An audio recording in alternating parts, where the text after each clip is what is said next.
السلام عليكم ورحمة الله وبركاته. بسم الله الرحمن الرحيم. الحمد لله رب العالمين، حمدا كثيرا طيبا مباركا فيه كما يحب ربنا ويرضى. يا رب لك الحمد كما ينبغي لجلال وجهك وعظيم سلطانك.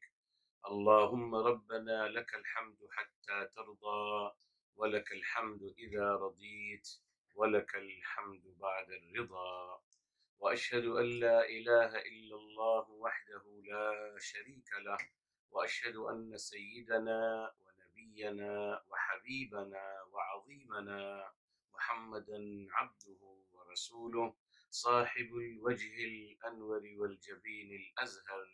اللهم صل وسلم وبارك وأنعم عليه صلاة وسلاما دائمين إلى يوم القيامة.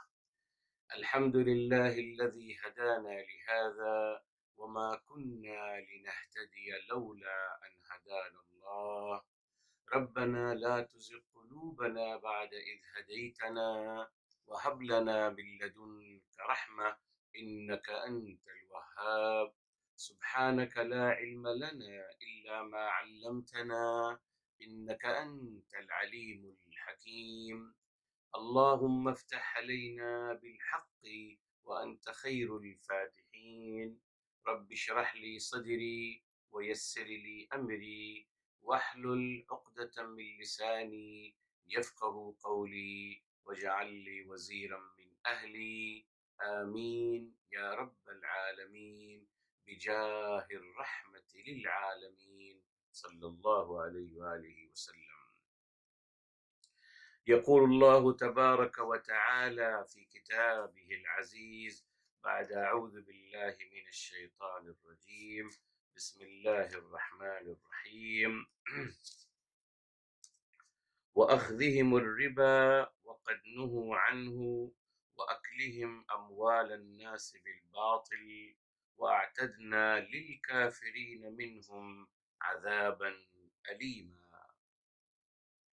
محترم سامعین کرام، آج انشاءاللہ تعالی ہم آغاز کر رہے ہیں سورہ النساء کی آیت نمبر 161 ہے میرے محترم.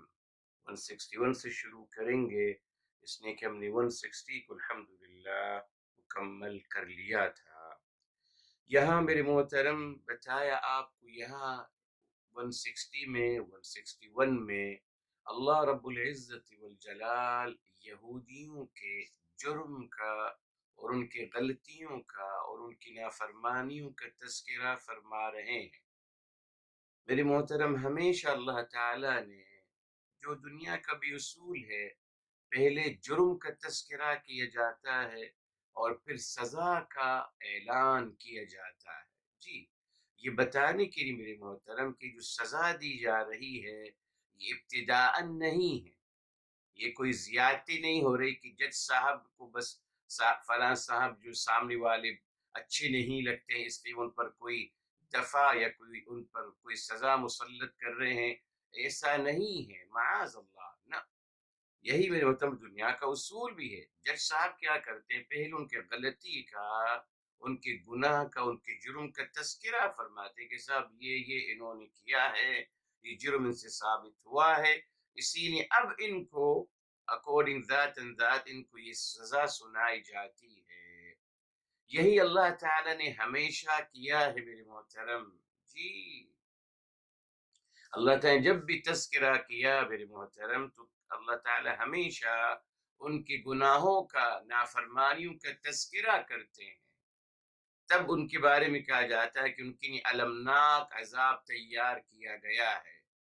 کیوں میرے محترم؟ اللہ تعالی الحمدللہ اس بات کو باور کرانا چاہ رہے ہیں کہ اللہ تعالی اصلاً رحمان و رحیم ہیں، بے انتہا محبت فرمانے والے، مستقل پیار فرمانے والے.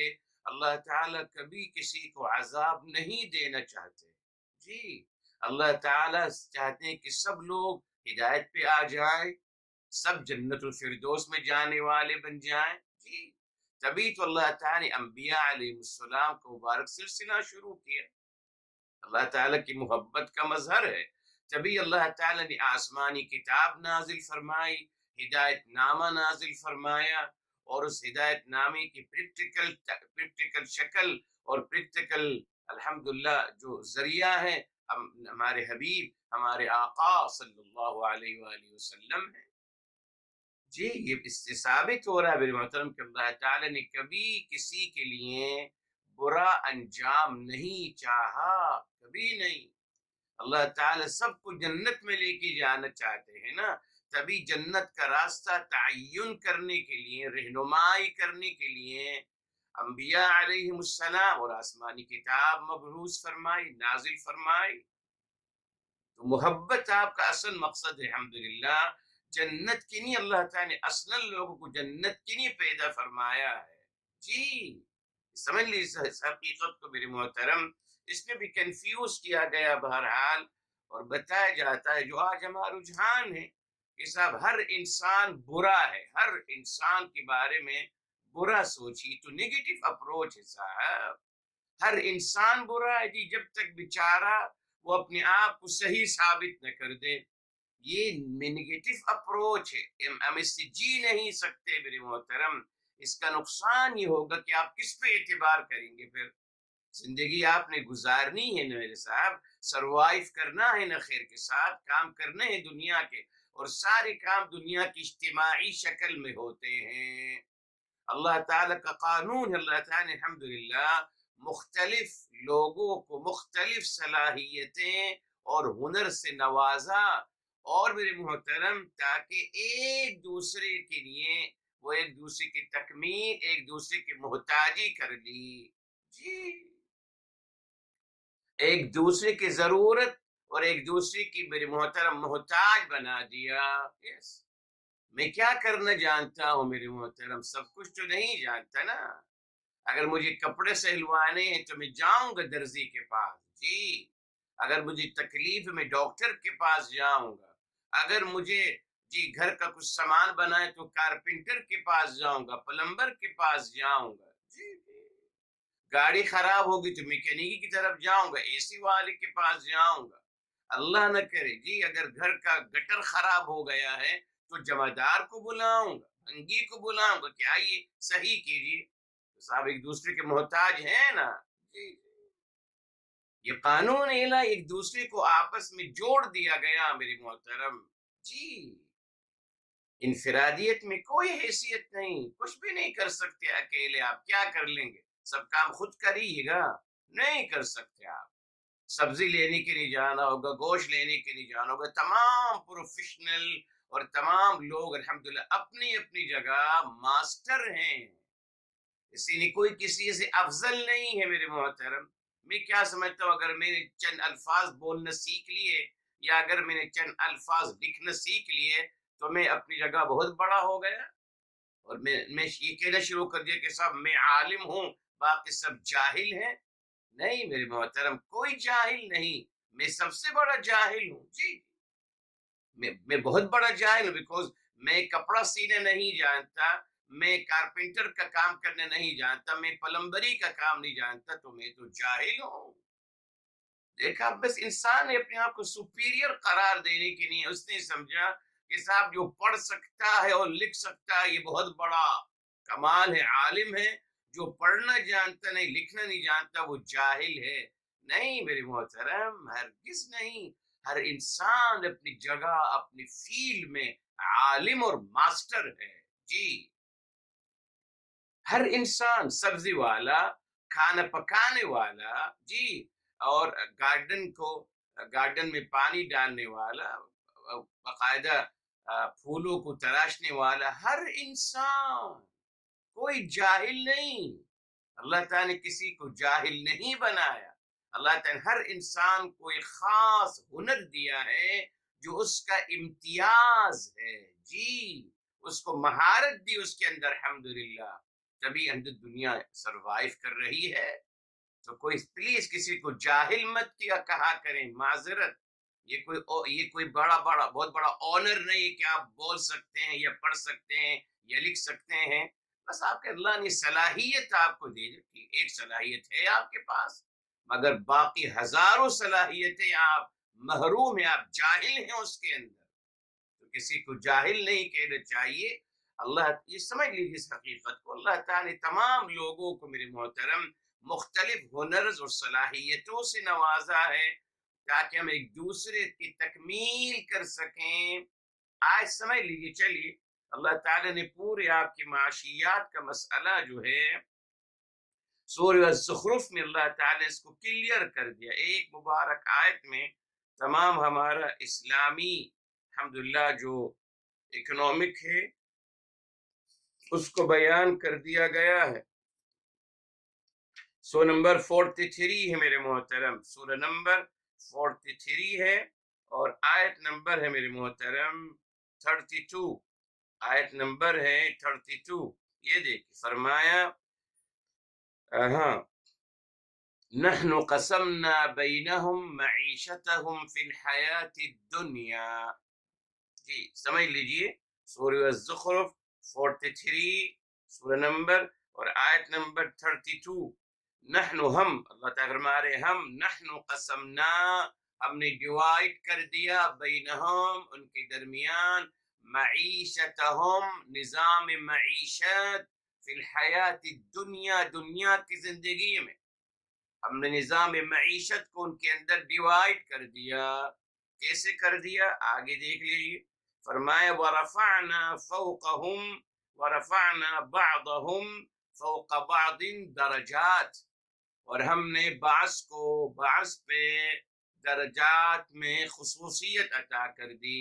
کیا مطلب میرے محترم؟ جی مختلف ہنر دے کر، جی مختلف ہنر دے کر۔ یہاں درجات کا مطلب ایسا نہیں کہ بس جو پڑھنا لکھنا جانتا ہے وہ بڑا درجہ والا ہے، نہیں، تو لوگوں نے بنایا ہے اپنے آپ کو سپیریئر قرار دینے کے لیے، قانون الہی ایسا نہیں ہے میرے محترم۔ ورفعنا بعضهم فوق بعض درجات، ہم نے ڈیوائڈ کر دیا نظام معیشت، کیسے؟ سب کو مختلف ہنر دے کر، سب کو ڈیفرنٹ ہنر اور ابیلٹیز عطا کر کر میرے محترم۔ دیکھیے آگے کیا فرمایا، لیتخذ بعضهم بعضا سخریا، پڑھ لیجیے بہت پیاری آیت ہے، پورا نظام معیشت اللہ تعالیٰ اس مبارک آیت میں بیان کر دیا ہے۔ جی فرمایا لیتخذ، تاکہ بعضهم بعضا سخریا، تاکہ لوگ ایک دوسرے کو اپنے لیے مسخر کر سکیں، یعنی تاکہ لوگ ایک دوسرے کی ضروریات کو، ایک دوسرے کی ضروریات کی تکمیل کا ذریعہ بنایا۔ جی ایک دوسرے کی تکمیل کی، ایک دوسرے کی ضروریات کی تکمیل کا ذریعہ بنایا، ایک دوسرے کا محتاج بنا دیا میرے محترم۔ دیکھا آپ نے؟ اسی لیے کوئی افضل اور کوئی مفضول نہیں ہے، نہ صاحب، ہر انسان اپنی جگہ افضل و ماسٹر ہے اپنے فیلڈ کا۔ یقیناً میں جاہل ہوں اس کے مقابلے میں، ڈیفینیٹ، تو یہ تصور ہی غلط ہے۔ بہرحال اسی لیے میرے محترم بھی بتانا چاہ رہا تھا آپ کو کہ اللہ تعالیٰ کا اصول یہی ہے میرے محترم کہ اللہ تعالیٰ نے جب بھی کسی سزا کا تذکرہ کیا، پہلے ان کے گناہ کا تذکرہ کیا، دوسرا کوئی وضاحت کر دیا آپ کے لیے۔ یہ غلط تصور جو دیا گیا کہ اللہ تعالیٰ انسان کو اصلاً جہنم کے لیے پیدا کیا ہے، اعوذ باللہ، اعوذ باللہ، غلط تصور ہے میرے محترم۔ اللہ تعالیٰ نے اصلاً انسان کو جنت کے لیے پیدا کیا ہے، جی جنت کے لیے، اس کا اصل مقام جنت ہے میرے محترم، جنت کے لیے پیدا کیا تمام انسانوں کو، الحمدللہ۔ اور اس کی دلیل انبیاء علیہم السلام کو مبعوث فرمانا گائیڈ کرنے کے لیے، آسمانی کتاب کو نازل فرمانا گائیڈ کرنے کے لیے، جی اسی میں نے آپ سے کہا ہمارے یہاں جو تصور ہے معاذ اللہ نیگیٹو، ہر انسان کو غلط نگاہ سے دیکھتے ہیں، ہر انسان کی نیت پر شبہ، ہر انسان برا ہے معاذ اللہ۔ کیسے سروائیو کریں گے پھر میرے محترم؟ بد اعتمادی کے ساتھ کیسے سروائیو کریں گے آپ؟ نہیں کر سکتا، انسان ڈسٹرب ہو جائے گا۔ پوزیٹیو اپروچ کیا ہے؟ پوزیٹیو اپروچ کیا ہے؟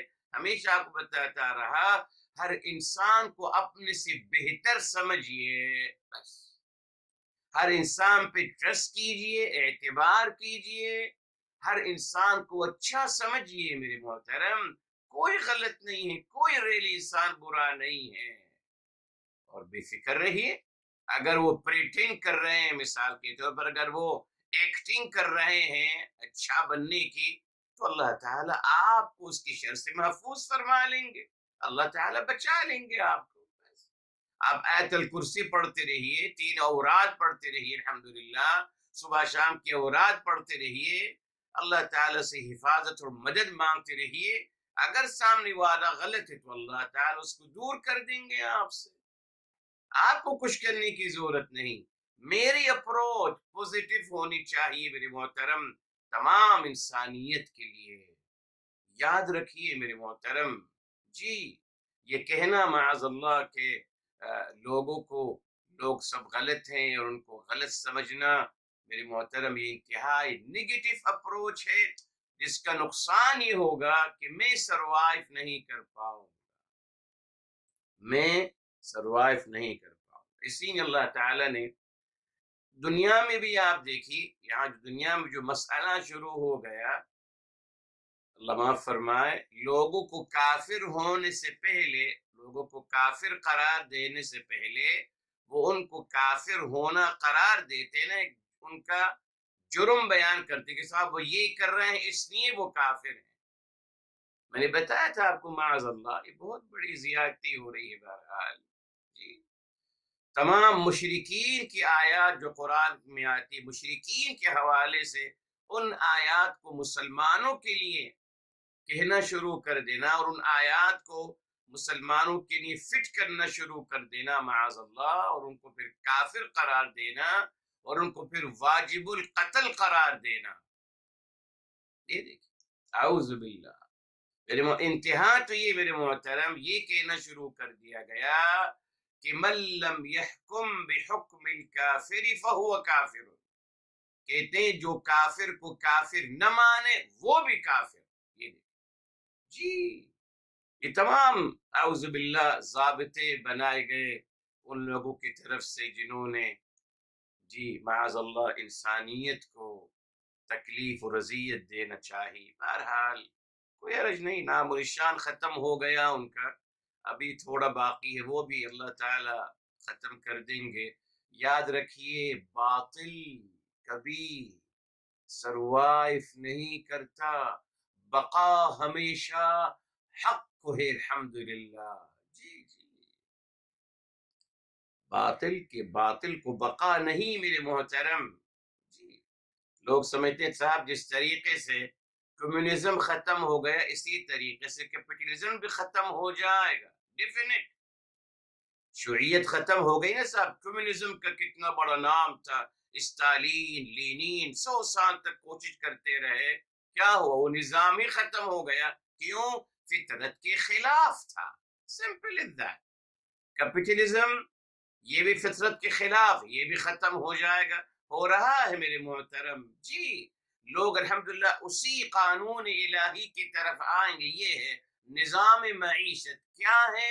ایک دوسرے کے ہنر سے فائدہ اٹھائیے، ایک دوسرے کی ضروریات کی تکمیل کیجئے، یہ ہے نظام معیشت، جس نظام معیشت سے الحمدللہ انسان بہت ترقی کر سکتا ہے، سمپل از دیٹ۔ تو کیا مطلب کیا سمجھتے ہیں آپ؟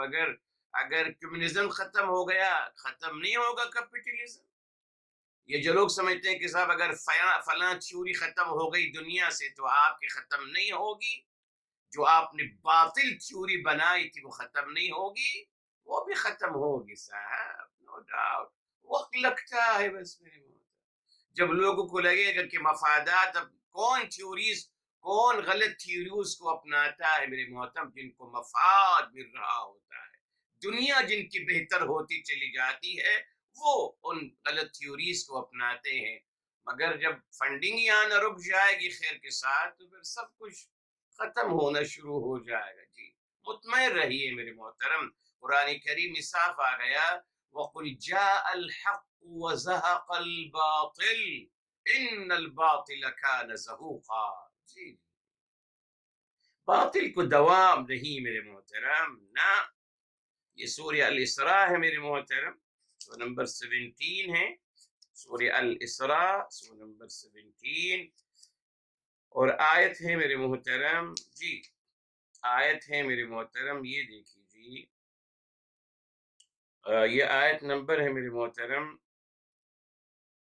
آیت نمبر ہے 81، آیت نمبر 81 ہے، وَقُلْ جَاءَ الْحَقُّ، قل فرما دیجیے آپ صلی اللہ علیہ وآلہ وسلم، جی میں نے آپ کو بتایا، قل، اللہ تعالی ہم اپنے حبیب ہم کے ذریعے ہم کو مخاطب کرتے ہیں، قل میرے محترم 323 آیات یا اس سے بھی زیادہ، 323 دفعہ قل آیا ہے قرآن کریم میں۔ بہرحال فرما دیجیے آپ وسلم، جاء الحق، حق آ گیا، وزہق الباطل، اور باطل نے سنابود ہو گیا، کیوں؟ ان الباطل کان زہوقا، بے شک باطل ہوتا ہی ہے سنابود ہونے کے لیے، بقا نہیں باطل کو میرے محترم، جھوٹ کو بقا نہیں۔ اللہ تعالی بیان کر دیں گے کہ یہ جھوٹ ہے، واضح کر دیں گے، اب اگر پھر بھی لوگ اس پہ اصرار کریں تو پھر ان کے اپنی ذاتی مفادات ہیں، بہرحال اس لیے میرے محترم ان کا جرم بیان کیا جا رہا ہے۔ فرمایا وَأَخْذِهِمُ الرِّبَا، یہ دیکھیں اخذہم الربا، ان کا ربا کا لینا، ان کا ربا کا لینا میرے محترم۔ ربا کے بارے میں الحمدللہ مکمل ڈیٹیل الحمدللہ بتائی تھی آپ کو، بہرحال اس کا روٹ ورڈ ہے ربا یربو، ربا کا مطلب ہے بلند ہونا، زیادہ ہونا، اضافہ ہونا، جی اضافہ ہونا، ٹھیک۔ ایک اور لفظ الحمدللہ میرے محترم قرآن کریم میں ہی ہے، ربحا، ربحت تجارتہم، را اور با اور حا، را با اور حا ہے، اور پھر را با اور الف ہے، ربا اصل میں واو ہے، ربوا، ربا یربو ہے، ربوا ہے اس کا روٹ ورڈ، ٹھیک۔ ربحا، ربحا میرے محترم، جی وہ بھی زیادہ ہے، اضافہ ہونا، ربا کا مطلب بھی زیادہ ہونا ہے، تو کیا فرق ہے دونوں میں میرے محترم؟ میں نے کہا نا آپ سے، اس لفظ کا ترجمہ کرتے ہیں سود، کیا مطلب ہے سود کا؟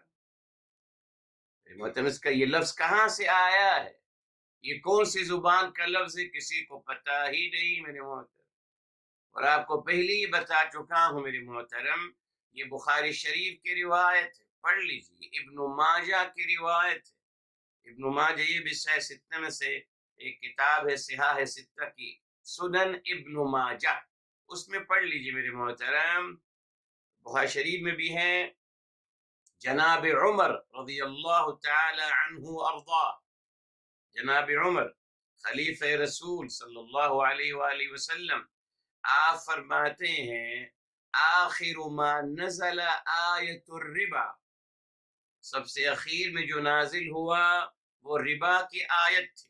اچھا صاحب اور سنیے، وَتُوفِّيَ رَسُولُ اللَّهِ صلی اللہ علیہ وآلہ وسلم وَلَمْ يَشْرَحْهَا لَنَا، اور رسول اعظم صلی اللہ علیہ وآلہ وسلم دنیا سے پردہ فرما گئے، اور انہوں نے اس وقت تک ہمیں ربا کا ڈیفینیشن اور ایکسپلیشن نہیں کی تھی۔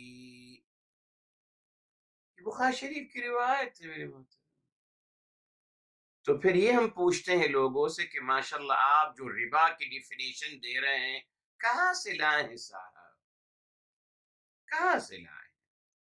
پھر اپنے اندر جرت پیدا کریے، کہیے کہ صاحب یہ میری ڈیفینیشن ہے، یہ کہیے بسم اللہ، کوئی حرج نہیں، ہر انسان کو حق ہے کہنے کا، کہیے، یہ مت کہیے کہ صاحب جو میں جو ربا کی ڈیفینیشن دے رہا ہوں وہ میرے حبیب، میرے آقا سرور کائنات محمد مصطفیٰ صلی اللہ علیہ وسلم کی زبان مبارک سے بیان کی گئی ہے، یہ بہت بڑی غلط بیانی ہے میرے محترم جی، آپ پڑھ لیجیے، بات واضح ہے، اس میں آپ کہیے کہ صاحب یہ میں کر رہا ہوں، جی کریے، کوئی حرج نہیں، منع نہیں ہے، مگر یہ مت ہے کہ صاحب میں جو ربا کی ڈیفینیشن دے رہا ہوں وہ نبی اعظم صلی اللہ علیہ وسلم کی ڈیفینیشن ہے، نہیں، آپ صلی اللہ علیہ وسلم نے اس کی ڈیفینیشن نہیں کی، اس کو ایکسپلین نہیں کیا اکارڈنگ حدیث رسول صلی اللہ علیہ وآلہ وسلم۔ اسی لیے آپ دیکھیے عجیب تصورات ہیں، اور کچھ لوگوں کے پاس کچھ تو سروائیو کرنے کے لیے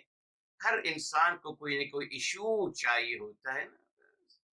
کچھ لوگوں کو کوئی ایشو مل گیا، یعنی مطلب ماشاءاللہ ہمارے معاشرے میں تمام اچھی چیزیں ہو رہی ہیں، ہمارا معاشرہ انتہائی با اخلاق با تہذیب ہے، بس سود کا مسئلہ، ربا کا مسئلہ الجھا ہوا ہے۔ اسی نے انہوں نے صرف خیر کے ساتھ ربا کے ایشو کو اٹھایا اور اسی پہ سیاست کرنا شروع کر دی۔ میرے محترم جی سب کو پتا ہے میرے محترم، اسلامی بینکنگ وہی ہے جو عام بینکنگ ہے میرے محترم، نام بدل دیے صرف۔ پتہ ہے کیوں میرے محترم؟ اس لیے کہ یہ اسلامی اپنے آپ کو بینک کہنے والا، یہ بھی تو اسٹیٹ بینک سے پیسے لیتا ہے میرے محترم جی، اور اس کو وہ سود دیتا ہے اس کی مرضی کے مطابق۔ ان سے کہ کہاں سے بنا لیا آپ نے؟ ہر کوئی بنا سکتا ہے اسلامک بینک؟ نہیں صاحب، ایک جو مرکزی بینک ہے، جو اصل کنٹرول ہے، اسٹیٹ بینک جی، حکومت کا جو اسٹیٹ کا بینک ہوتا ہے، آپ اس سے کہتے ہیں کہ صاحب میرے پاس اتنا ہے، آپ اتنا دیجیے، تو وہ آپ کو دیتا ہے، اور وہ آپ اسٹیٹ بینک کی مکمل کنڈیشنز کو ماننا پڑتا ہے آپ کو، ہر چیز۔ وہ کہتے صاحب وہاں ہم مجبور ہیں صاحب، اگر آپ کس نے کہا پھر آپ کو مجبور ہیں؟ کس نے کہا آپ کو بینک بنانے کے لیے؟ پھر صاحب کس نے کہا کہ آپ نے بینک بنایا اپنی انکم کے لیے؟ نا میرے محترم، یوں کہیے نا پھر لوگوں سے کہ ہم نے اپنی انکم کے لیے اسٹیٹ بینک سے رابطہ کیا ہے، اور ان سے ہم پیسے لیتے ہیں، اور ان کو ان کی مرضی کا سود ہم ان کو دیتے ہیں۔ ہم کو آ کر کہتے ہو کہ ہم آپ کو منافع دے رہے ہوا، ان کو آپ سود دے رہے ہوتے ہو۔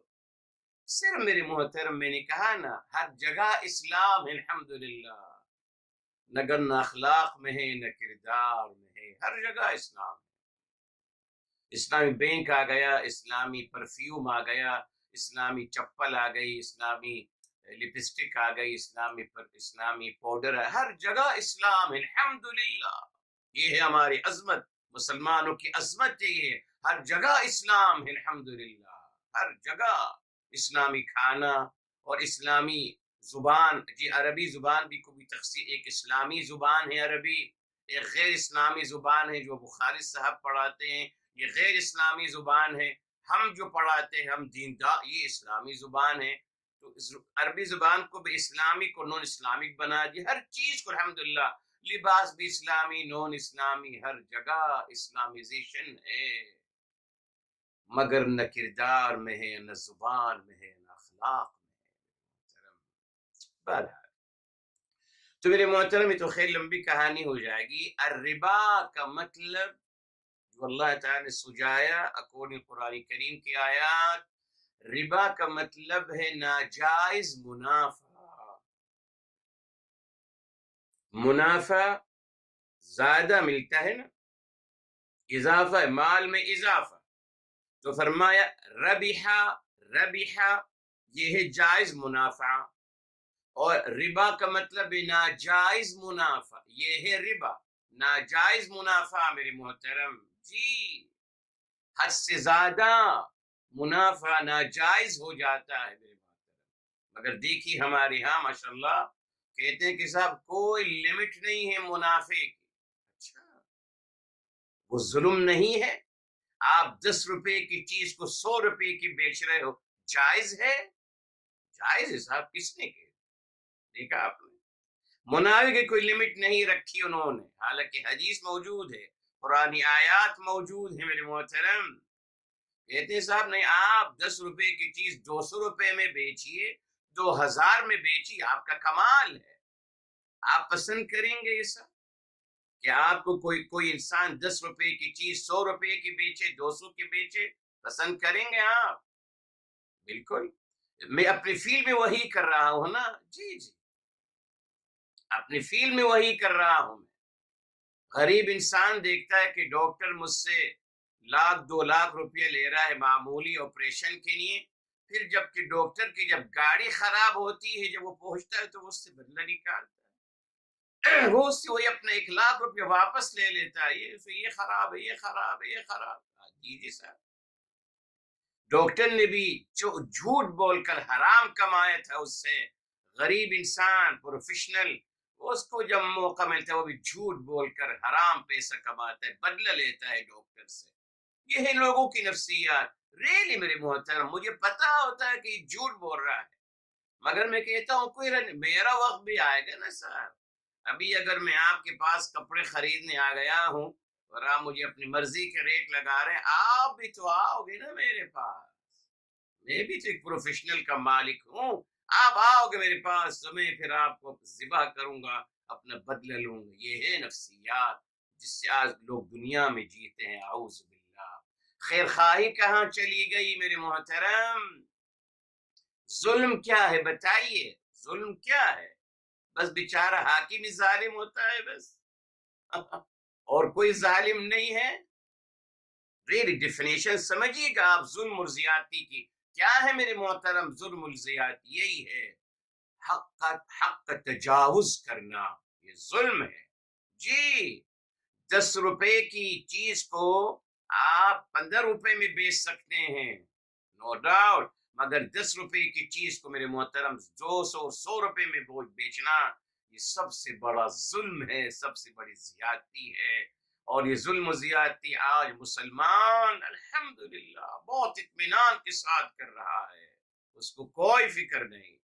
اس کو پھر باقاعدہ اسٹیمپ پہ لگا دی جا رہی کہ آپ جتنا ظلم کریں کریں، بیکوز ہمارے ادارے آپ انہی پیسوں سے چلاؤ گے نا سر۔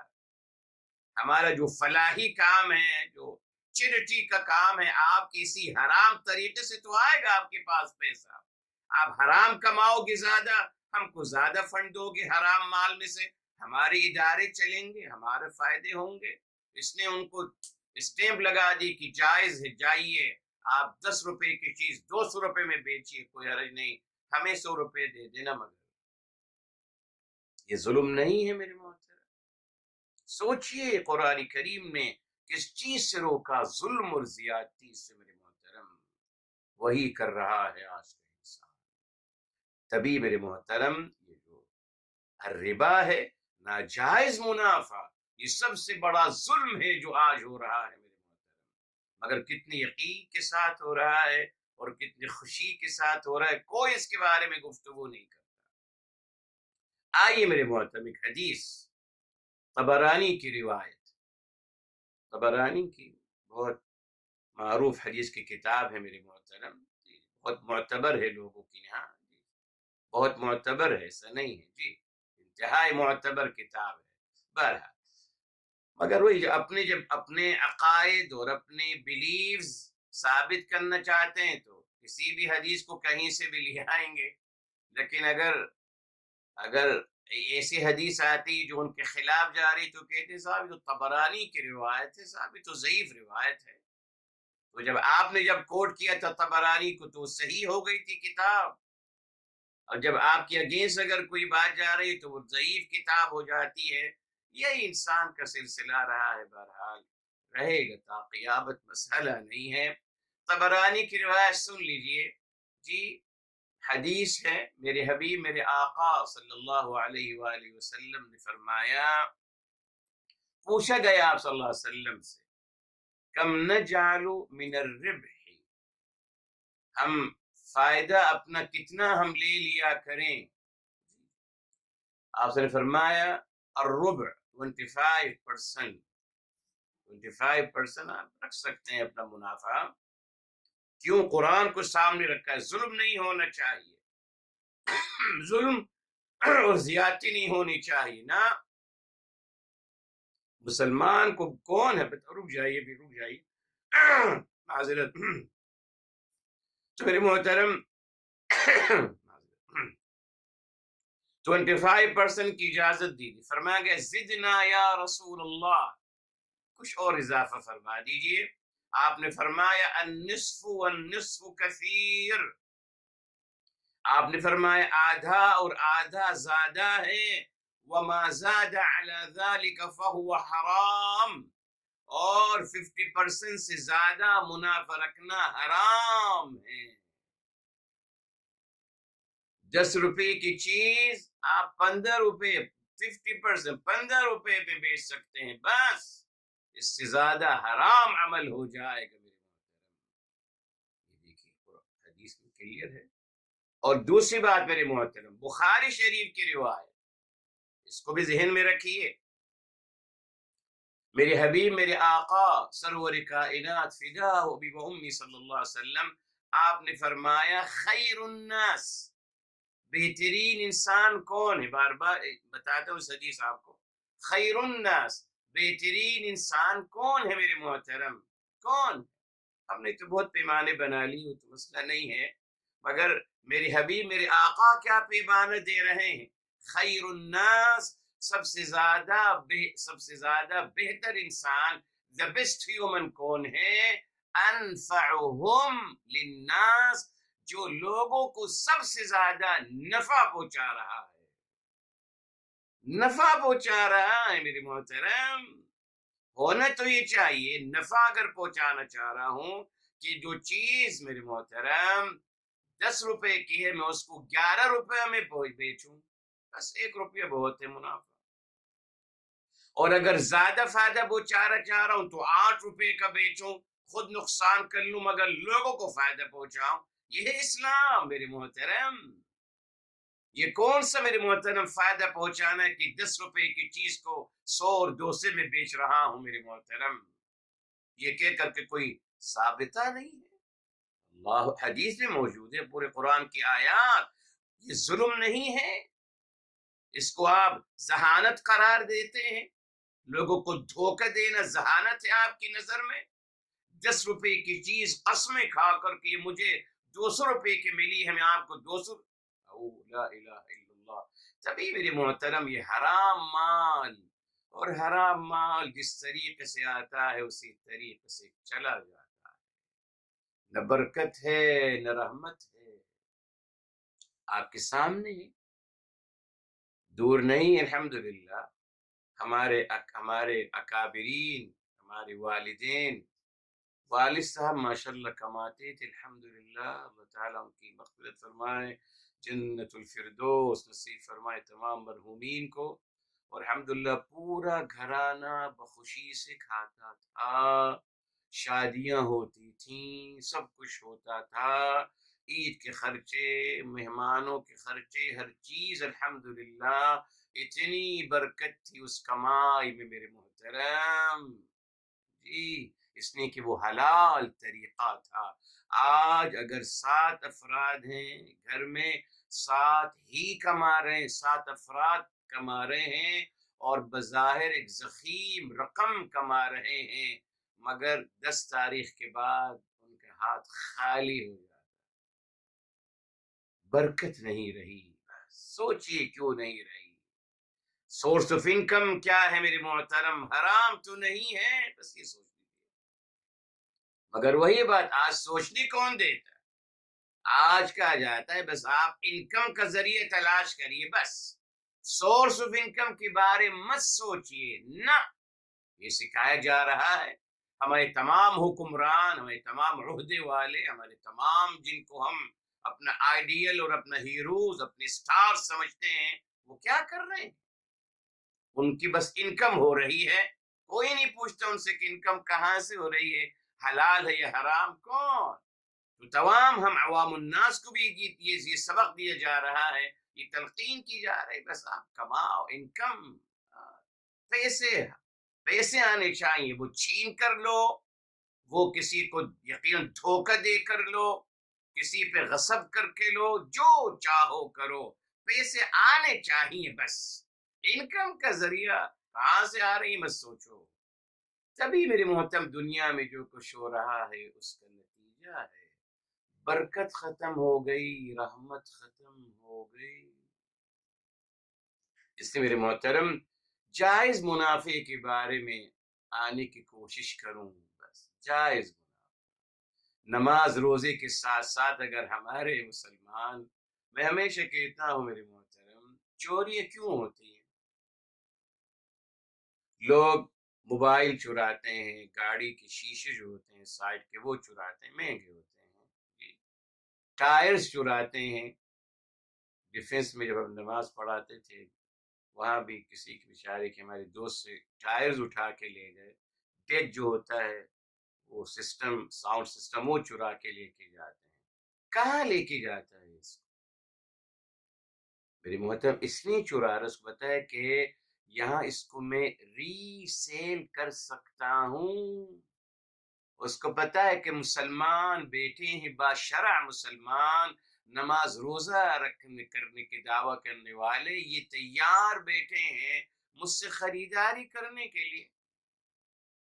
اب یہ چور جس نے باقاعدہ موبائل چرایا ہے جی وہ جائے گا اس نمازی صاحب کے پاس، ماشاءاللہ باشرع انسان ہے الحمدللہ، اور ان سے کہے گا صاحب یہ موبائل لے لیتے. ان کو ہی پتا ہے کہ یہ چور ہے، اسے چرا کے لایا ہے. جب وہ 50,000 روپے کی چیز کو 10,000 روپے میں دینے کے تیار ہے، چور ہے نا. میں وہ انسان میں خرید لیتا ہوں اس سے، مجھے پتا ہے کہ یہ چور ہے، میں خرید لیتا ہوں اس سے، اور پھر میرے محترم میں اس کو ری پیک کرتا ہوں، ایک نئے ڈبے میں اس کو ڈالتا ہوں اور اپنی دکان میں سجا دیتا ہوں، اور اس کو پھر میں 50,000 روپے میں پھر بیچ دیتا ہوں.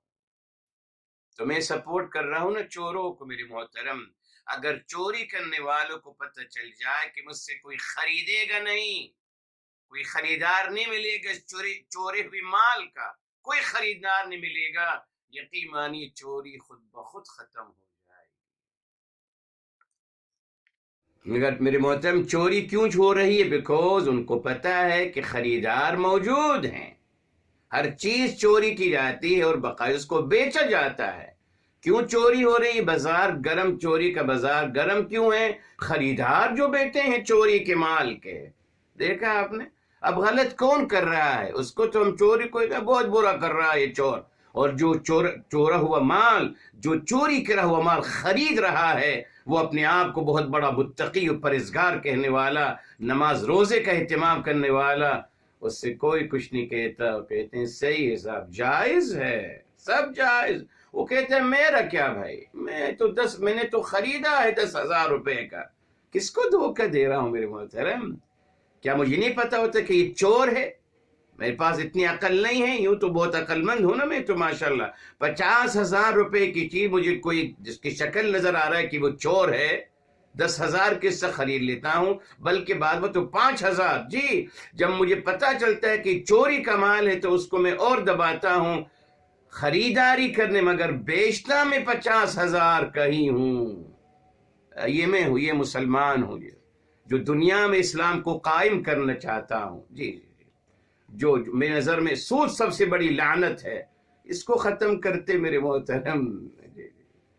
تو محترم جائز منافع، حلال کھائیے. بتائیے 50% سے زیادہ حرام. اب ایک اور حدیث بخاری شریف کی ذریعے ٹاپک اچھا ہے، بس آخری بات.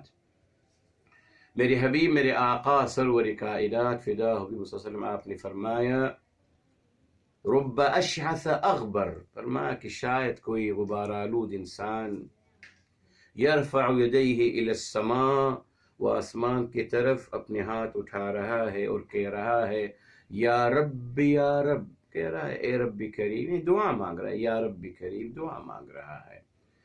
فرمایا وَمَطْعَمُهُ حرام، اس کا کھانا حرام کا ہے. وَمَلْبَسُهُ حرام، اس کا لباس حرام کا ہے. وَمَشْرَبُهُ حرام، اس کا پینا حرام کا ہے. فَأَنَّا يُسْتَجَابُ لَهُ، اس جیسے انسان کی دعا کیسے قبول ہو سکتی ہے؟ میرے محترم آج یہی مسئلہ ہے. دعائیں تو مانگے جا رہی ہیں، ماشاء دعائیں پوسٹ کی جا رہی ہیں، ماشاءاللہ دعائیں دے رہے ہیں لوگ. ارے صاحب تو دعا قبول کیسے ہوگی یہ تو بتا دو، بس زبان سے ادا کر دوں گا قبول ہو جائے گی، یا آپ کچھ فرما دیں گے قبول ہو جائے گی؟ نہیں، دعا کی قبولیت کے لیے لقمہ حلال ہونا چاہیے، لقمہ حلال ہونا چاہیے. اس کا تصور ختم ہو گیا آج کی دنیا میں. میں نے کہا نا اللہ معاف فرمائے، نہیں بس کمانا مقصد رہ گیا. میں نہیں سوچتا کہ صاحب یہ حلال ہے یا حرام ہے، اسی نے اللہ فرمائے دیکھیے مسئلے الجھتے چلے گئے. کوشش کریں میرے محترم. الحمدللہ جی یہ دیکھیں حرام لقمہ نہ جائے بس منہ میں. حرام لقمہ جائے گا نہ نماز قبول ہوگی نہ روزہ قبول ہوگا نہ اولاد کی تربیت صحیح ہوگی نہ اولاد فرمانبردار نکلے گی. جی میرے محترم معاذ اللہ جن اولاد کو حرام مال سے ان کی تربیت کی جائے گی کیا نکلے گی وہ اولاد آپ خود سوچ سکتے ہیں. رزق حلال تو الربا کا مطلب میرے محترم ناجائز منافع ہے. ناجائز منافع. اور کوشش کریں میرے محترم اللہ آپ کو سلامت رکھے. جی کیا کرنا ہے ہم نے کوشش کرنی ہے میرے محترم کہ ہم باقاعدہ جی کاروبار میں احتیاط کریں رزق حلال کا اہتمام کریں. تو فرمایا یہ یہودیوں کا جرم یہی تھا کہ انہوں نے ناجائز منافع لینا شروع کر دیا. اب اس کی اب دلیل آ رہی رک جائے دیکھیے بہت پیاری بات آ رہی ہے. فرمایا وَقَدْ نُهُوا عَنْهُ اور یہ واو حالیہ ہے اور اس حال میں یقیناً نُهُوا عَنْهُ ان کو منع کیا گیا تھا اس سے. کس چیز سے کہ آپ ناجائز منافع مت لیا کریں. دیکھا آپ نے کتنی محنت کری میرے محترم. یہودیوں نے محنت کری. وہ خود جو میرے محترم عمل کرتے ہیں ناجائز منافع لیتے ہیں نا. مثال کے طور پر کس طریقے سے چین چلتی ہے میرے محترم. اللہ اکبر. آپ قرضہ لیتے ہیں کسی سے تو صاحب وہ یہ بھی ناجائز منافع ہے نا. جی اسی کو قرآن نے بیان کیا ہے الحمدللہ کہ آپ نے کسی سے آپ نے قرض لیا اس نے آپ کو دے دیا. اب وہ آپ سے کنڈیشن لگاتا ہے کہ جب تک آپ نے مجھ سے 1000 روپیہ لیا ہے جب تک آپ مجھے ان ون ہینڈ ایک ہی دفعہ میں آپ مجھے 1000 روپیہ واپس نہیں کریے گا آپ مجھے ہر مہینے 100 روپے دیتے رہے. یہ آ گیا ناجائز منافع. کیوں بھائی کس چیز کا ہم آپ کو 100 روپیہ دیں؟ 1000 روپیہ آپ سے لیا ہے لون 1000 روپیہ واپس کر دیں گے؟ نہیں صاحب. وہ ہماری کمزوری سے ہماری مجبوری سے فائدہ اٹھاتا ہے کہ نہیں صاحب. اگر چاہیے تو یہ کنڈیشن ہے. یہ ہے حرام عمل. یہ بھی حرام عمل. 1000 لیا ہے مجھے 1000 واپس کریے گا صاحب نہیں کر سکتے. 100 روپیہ ہر مہینے دیجیے. 100 روپیہ دینا شروع کیے 10 مہینے میں 1000 مکمل ہو گئے. وہ کہے گا نہیں صاحب اب آپ یہ دیتے رہیے یہ الگ چلتا رہے گا جب تک آپ مجھے 1000 روپیہ یکمش ان ون ہینڈ مجھے واپس نہیں کرتے. کتنا بڑا ظلم ہے میرے محترم. جی ناجائز منافع کو قرآن نے ظلم کہا ہے میرے محترم. ظلم کہا ہے. جی ظلم ہے. یہی تو ظلم ہے نا. 10 روپے کی چیز 200 روپے کا آپ بیچ رہے ہیں تو یہ ظلم ہے حرام عمل ہے. اچھا یہ دیکھیے منع کیا گیا تھا. اب آپ دیکھیے وَأَكْلِهِمْ أَمْوَالَ النَّاسِ بِالْبَاطِلِ. یہ دیکھے آ گیا اور لوگوں کا مال کھانا باطل طریقے سے یعنی جھوٹ بول کر دھوکہ دے کر جو آج مسلمان کر رہا ہے. جی منافع کے نام پہ میرے محترم لوگوں کا مال کھا رہا ہے باطل طریقے سے. اور باطل طریقہ کیا ہے؟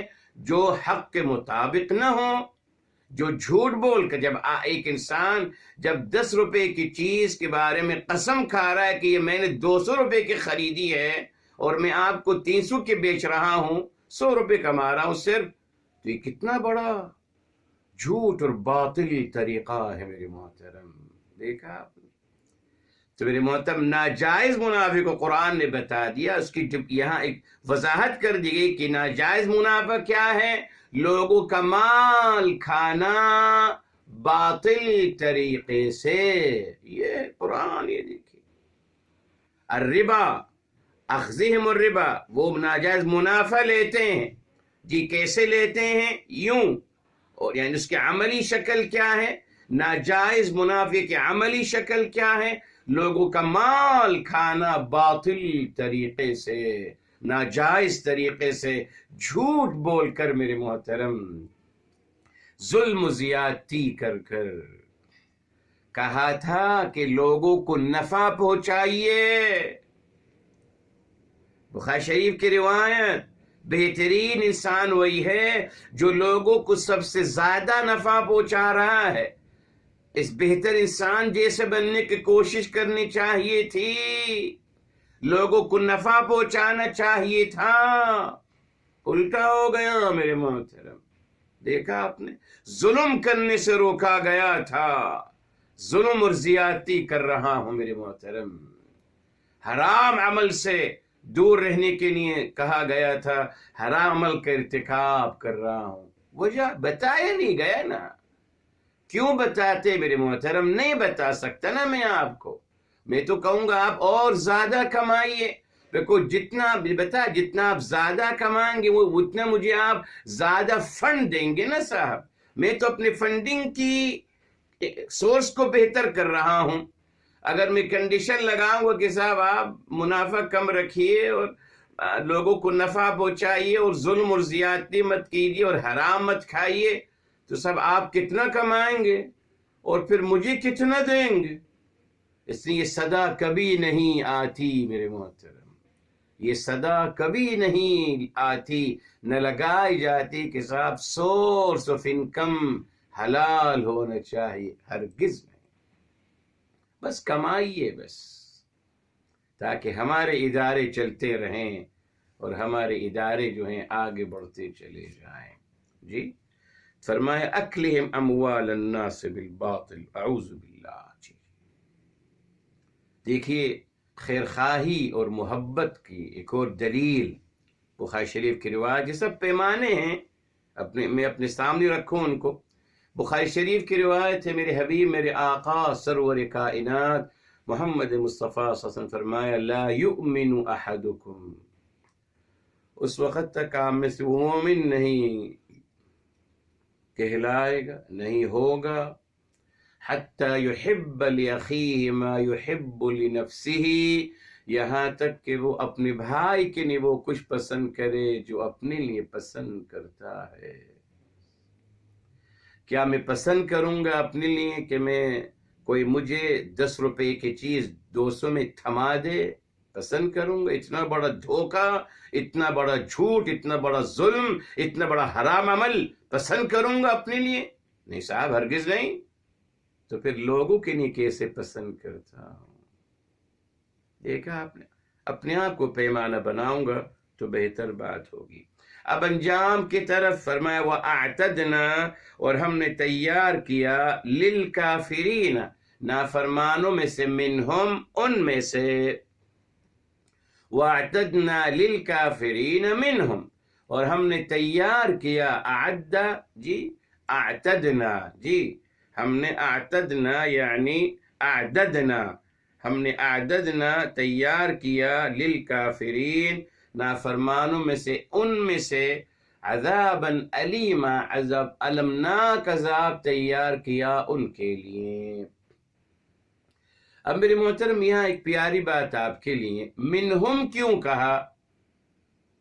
اعتدنا للکافرین منہم، یہ منہم کیوں ہے؟ بلکہ کافرین بھی کیوں کہا گیا؟ بس کہہ دیا جاتا وَأَعْتَدْنَا لَهُمْ عَذَابًا عَلِيمًا، ہم نے تیار کیا ان کے لیے المناک عذاب.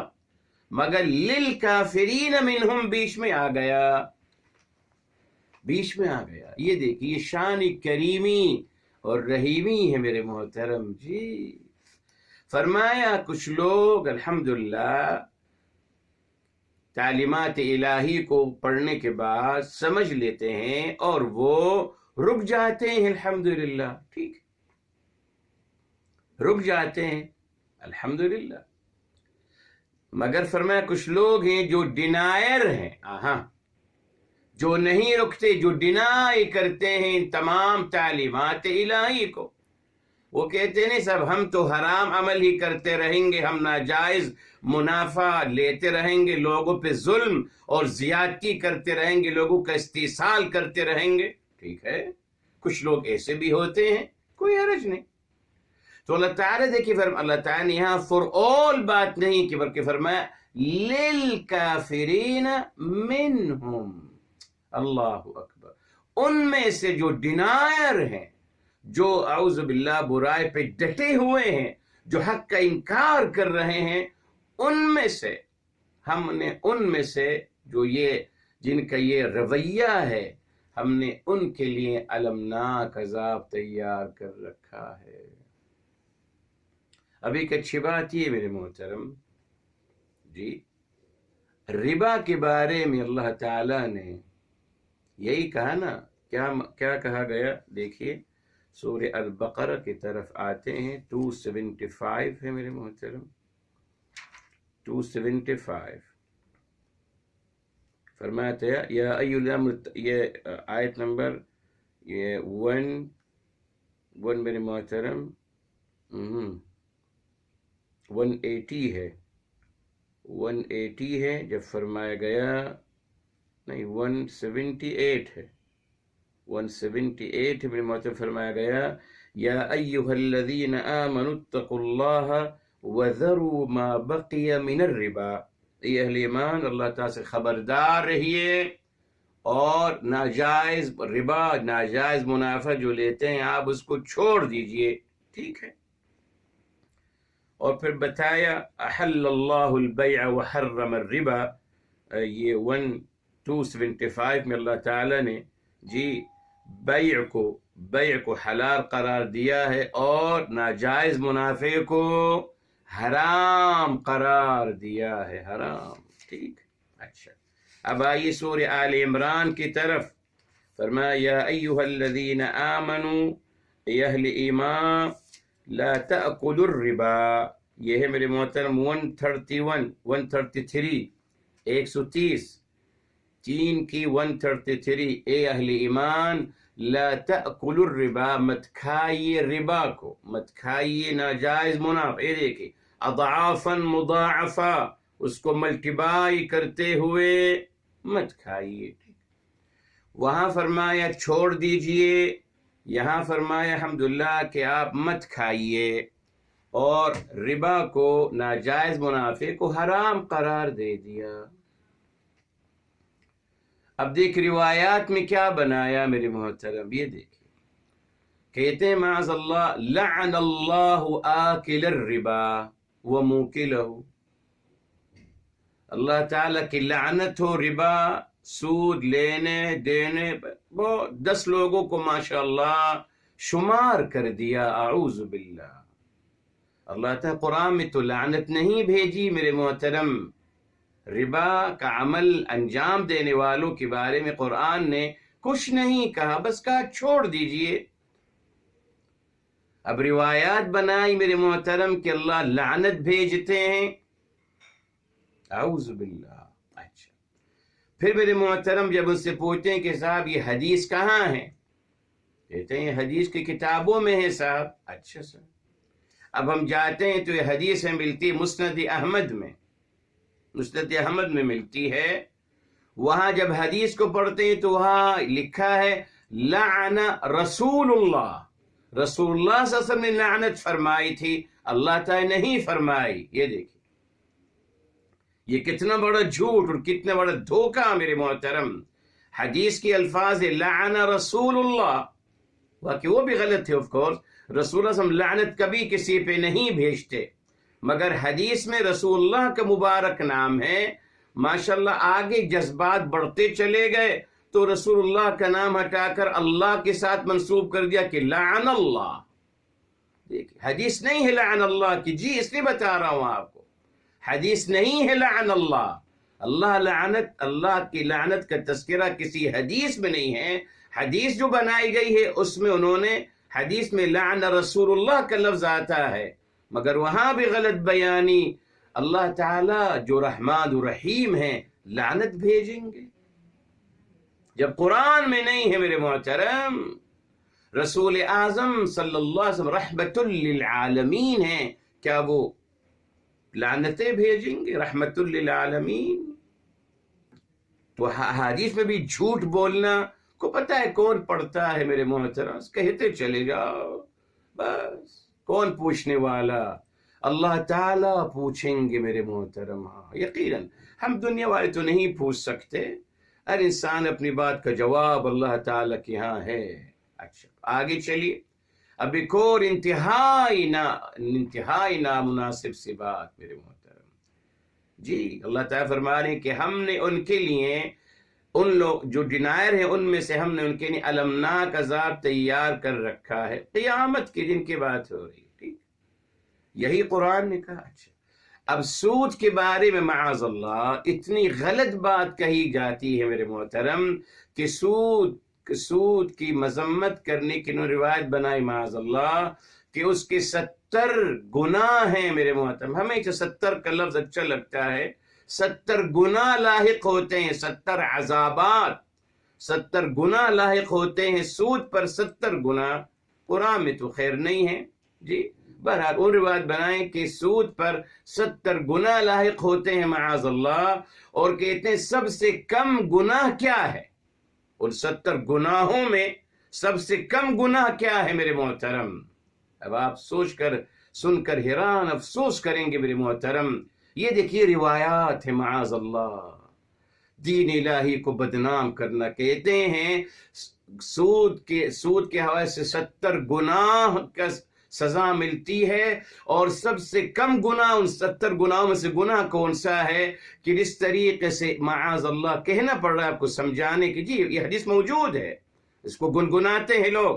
کہتے ہیں سب سے کم گناہ کیا ہے، جس طریقے سے کوئی انسان اپنی ماں کے ساتھ زنا کرے. اعوذ باللہ. یہ مثال دینا رہ گئی تھی آپ کو میرے محترم. کون سا بدبخت شیطان انسان ہے میرے محترم. جی مگر یہ تصور دینا کہ صاحب ماں کے ساتھ بھی زنا ہو سکتا ہے، یہی تعلیم دے رہے ہیں نا آپ اس حدیث کو بیان کر کر یہ تعلیم دے رہے ہیں کہ صاحب اس کی پوسیبلٹی ہے. یہ قرآن کا انداز نہیں ہے میرے محترم معاذ اللہ، یہودیوں کا انداز اور یہودیوں کے پیروکاروں کا انداز ہے. اللہ تعالیٰ یوں کہیں گے؟ یہ وحی الہی ہے. آپ کہتے ہیں حدیث وحی الہی ہے، یہ وحی الہی ہے. میرے حبیب میرے آقا صلی اللہ علیہ وسلم شرم و حیا کے مالک، وہ یہ تعلیم دیں گے کہ اپنی ماں کے ساتھ زنا کرنے کی تعلیم دی جا رہی ہے، اور کچھ نہیں ملا تھا کہنے کے لیے. یہ دیکھیے میرے محترم، یہ ہے جب بھی ماشاءاللہ سود کی مذمت کی جاتی ہے ماشاءاللہ اس حدیث کو ضرور بیان کیا جاتا ہے.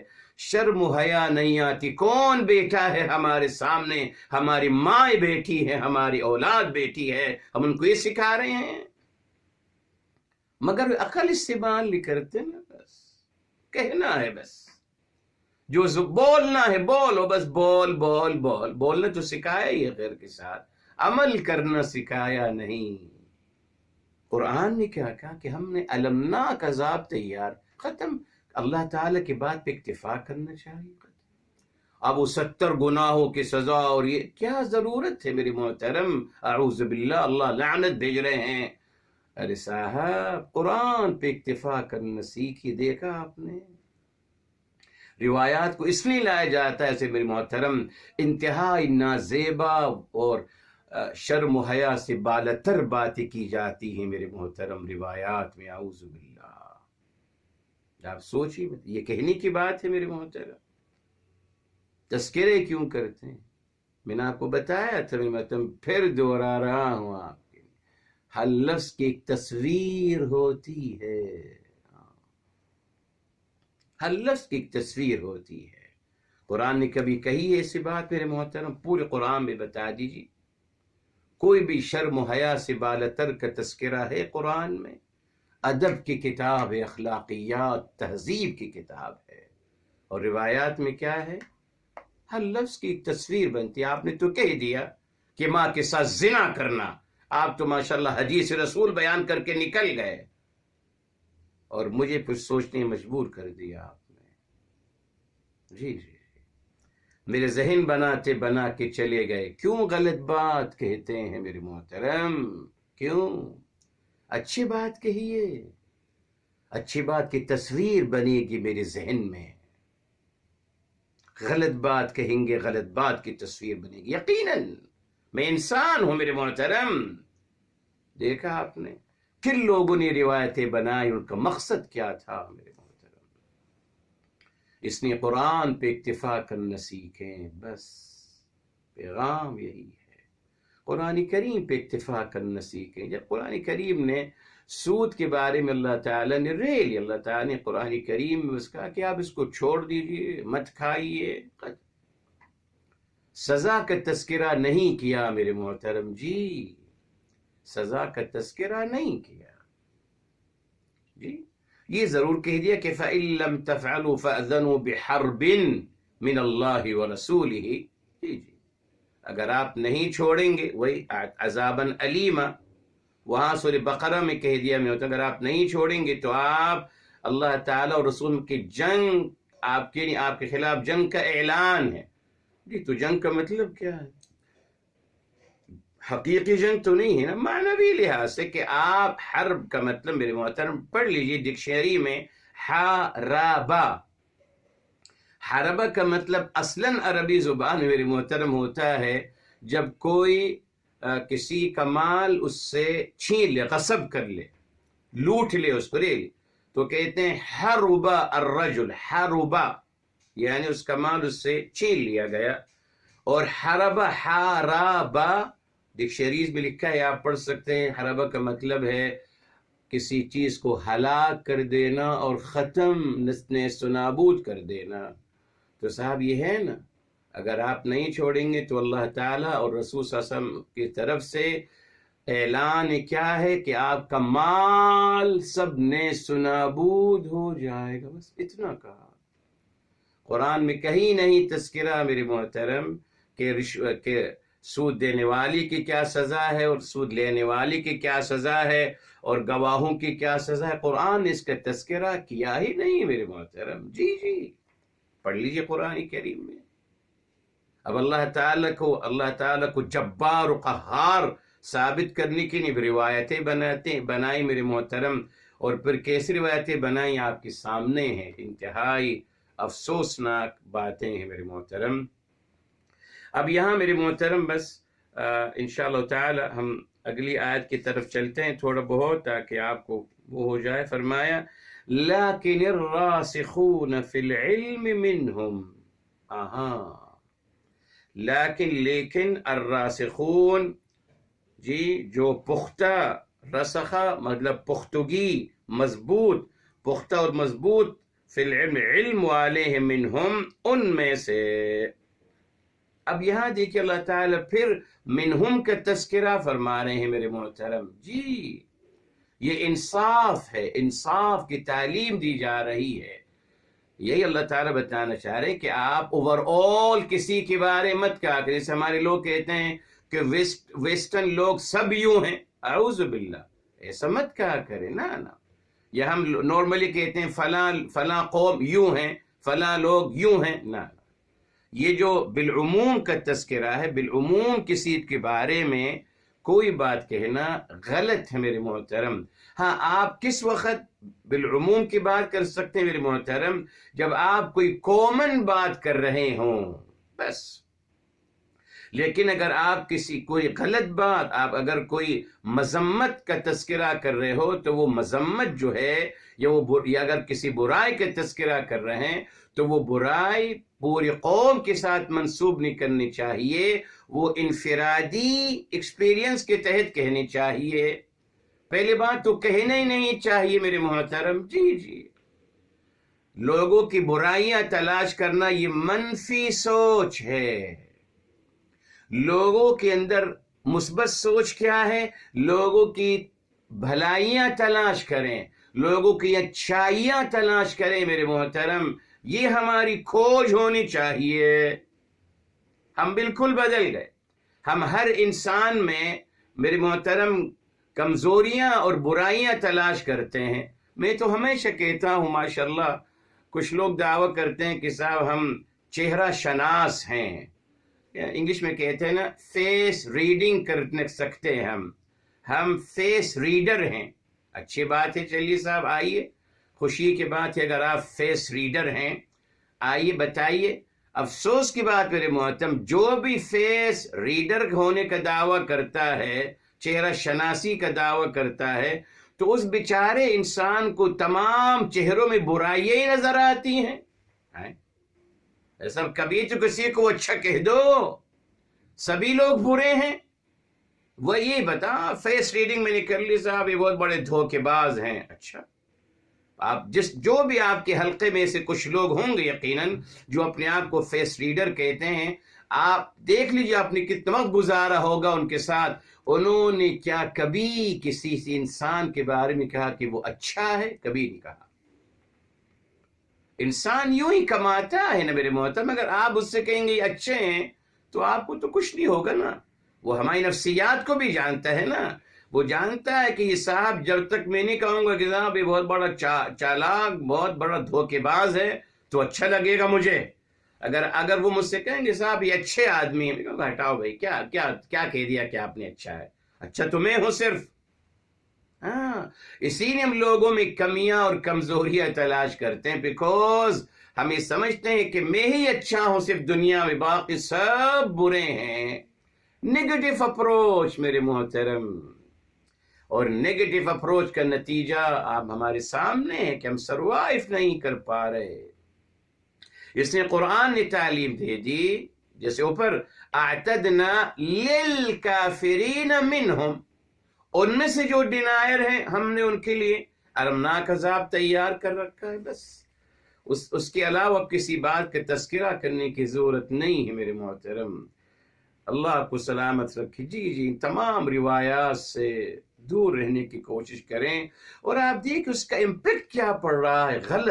غلط الفاظ، غلط باتیں، غلط تصورات جنم لیتے ہیں، اعوذ باللہ۔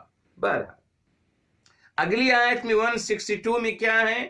لیکن الراسخون فی العلم منہم، مگر فرمایا ان میں سے جو مضبوط اور پختہ علم رکھنے والے ہیں، الحمدللہ ان میں سے۔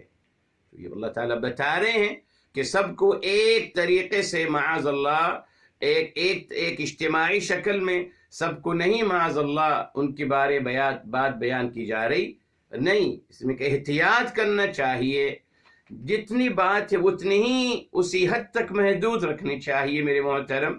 الحمدللہ ویس کے معاشرے بے انتہائی اچھائیاں ہیں، بے انتہا، آپ کو یہ پتہ ہے میرے محترم، اور مجھے بھی پتہ ہے، بہت اچھائیوں کے مالک الحمدللہ وہ لوگ۔ جی ایسی اچھائیاں ہیں جو مسلمانوں کے اندر نہیں ہیں میرے محترم، ایسا ان کا سسٹم ہے جو مسلمان ممالک کا سسٹم ہے ہی نہیں، وہ اسلامی سسٹم کو فالو کر رہے ہیں الحمدللہ۔ جی میرے محترم، انڈیویجولی لوگ بھی بہت اچھے ہیں الحمدللہ، وہاں جھوٹ کا تصور نہیں ہے میرے محترم ویس کے معاشرے میں، اور ہم مسلمانوں کے اندر سچ کا تصور نہیں ہے، یعنی ہم اس بات کو یقین نہیں کر سکتے کوئی سچ بول رہا ہے، نہیں، ہر انسان ہماری نظر میں جھوٹا ہے، ہر انسان جھوٹا ہے معاذ اللہ۔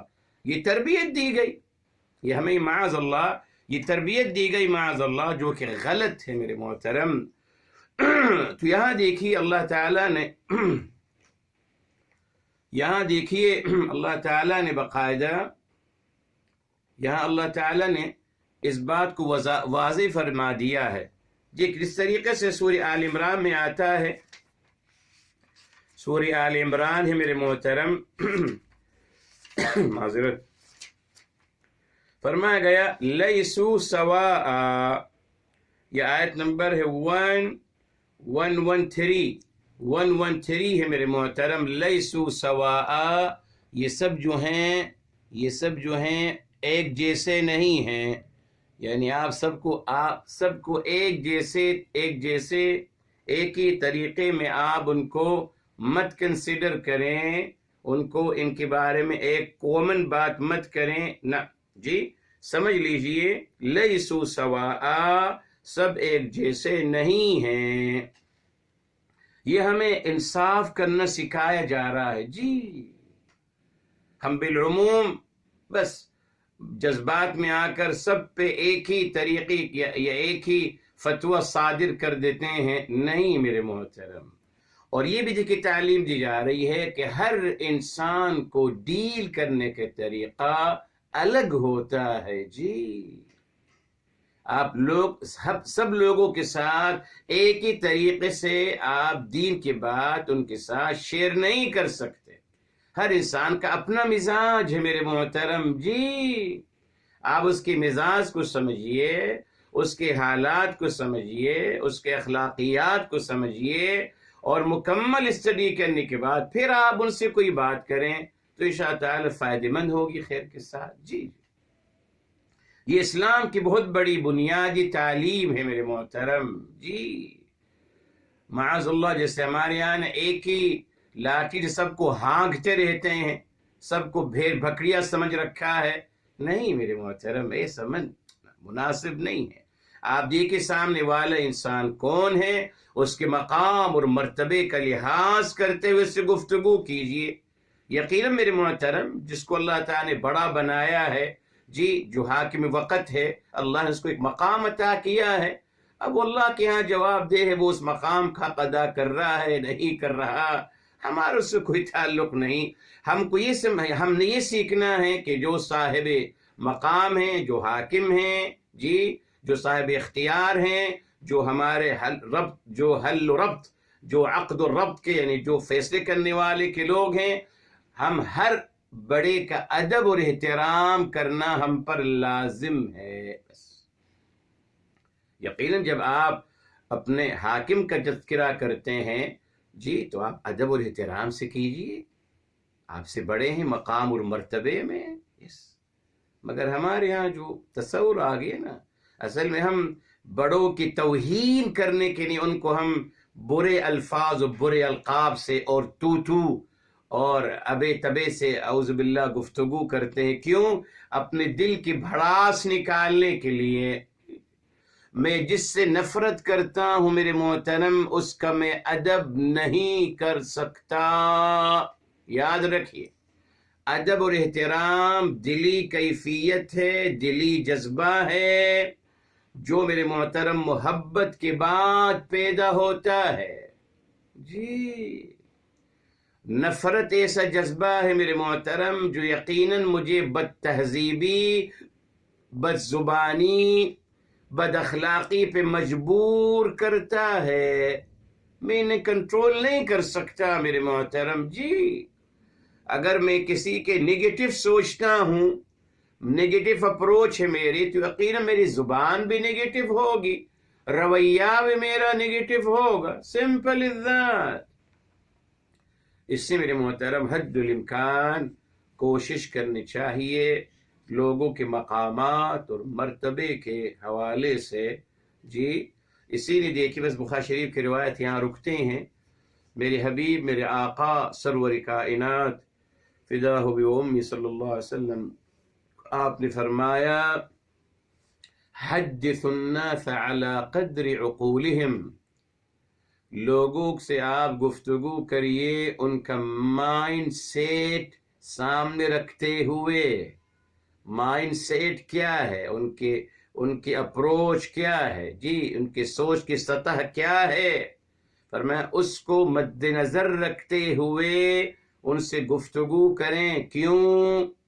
اتریدون ان یکذب اللہ ورسولہ، کیا آپ چاہتے ہیں کہ لوگ تکذیب کریں، جھٹلائیں اللہ تعالی اور رسول اعظم صلی اللہ علیہ وآلہ وسلم کو؟ کیا اشارہ مل گیا؟ اگر آپ ان سے گفتگو کریں گے ان کی سیٹ مائنڈ سے اب نہیں سمجھ میں آئے گا، جھٹلائیں گے اس بات کو. اور اگر اس وقت گفتگو کریں گے ان کی سوچ کی سطح سے کم درجے سے، تب بھی ان کو سمجھ میں نہیں آئے گا نا. یہ دیکھیے، تو آپ نے اچیو اگر کرنا ہے تو آپ نے اس لیول کے مطابق بات کرنی ہوگی جو ان کی سوچ کی سطح ہے میرے محترم. اور سوچ کی سطح کو پہچاننے کے لیے وقت لگے گا. آپ نے کھوج کرنی ہے، آپ نے جدوجہد کرنی ہے. جی آپ نے کوشش کرنی ہے، سمجھنا ہے کہ صاحب اس سامنے والے انسان کی سوچ کی سطح کیا ہے، set of mind of set اس کا کیا ہے اس کا لیول، آئی کیو کہاں تک ہے اس کا، کس حد تک اس کا آئی کیو ہے میرے محترم، اس کے مطابق آپ گفتگو کریں تو گفتگو انشاء تعالی پہنچتی ہے اور اس کا فائدہ بھی ہوتا ہے۔ یہ ہے دیکھیں قرآن کی تعلیم، مثبت سوچ کا نتیجہ۔ اللہ ہمیں عمل کرنے کی توفیق عطا فرمائے۔ دعا کر لیتے ہیں۔ بسم الله الرحمن الرحيم، الحمد لله رب العالمين، اللهم صل على سيدنا محمد وعلى آله وسلم تسليما كثيرا. يا حي يا قيوم برحمتك نستغيث، يا مقلب القلوب ثبت قلوبنا على دينك، يا مصرف القلوب صرف قلوبنا على طاعتك. یا رب العالمین یا ارحم الراحمین، ہمارے و تمام کے گناہوں کو معاف فرمائیں، تمام کی خطاؤں کو معاف فرمائیں، تمام کی لغزشوں کو معاف فرمائیں۔ یا اللہ تعالیٰ تمام کی مشکلات کو آسان فرما دیجئے، مصیبتوں کو حل فرما دیجئے، تمام کی حاجتوں کو پورا فرما دیجئے۔ پروردگار عالم، اپنی سوا کسی کا محتاج نہ بنانا، یا اللہ تعالیٰ محتاجی کی زندگی سے بچانا۔ رب ذوالجلال ہمیں اپنی سماعتوں سے، اپنی بصارتوں سے، دل و دماغ اور تمام قوتوں اور صلاحیتوں سے یا اللہ تا حیات برتنا نصیب فرمانا۔ یا رب العالمین یا ارحم الراحمین، تمام بیماروں کو شفاء کامل عاجلہ عطا فرمائیں، تمام مرحومین کو جنت الفردوس نصیب فرمائیں۔ یا رب العالمین یا ارحم الراحمین، تمام مرحومین کو اور ہم سب کو ہمارے حبیب صلی اللہ علیہ وآلہ وسلم کی شفاعت سے بہرمند فرمانا۔ یا اللہ ان کی شفاعت سے بہرمند فرمانا، یا اللہ ان کی شفاعت سے بہرمند فرمانا۔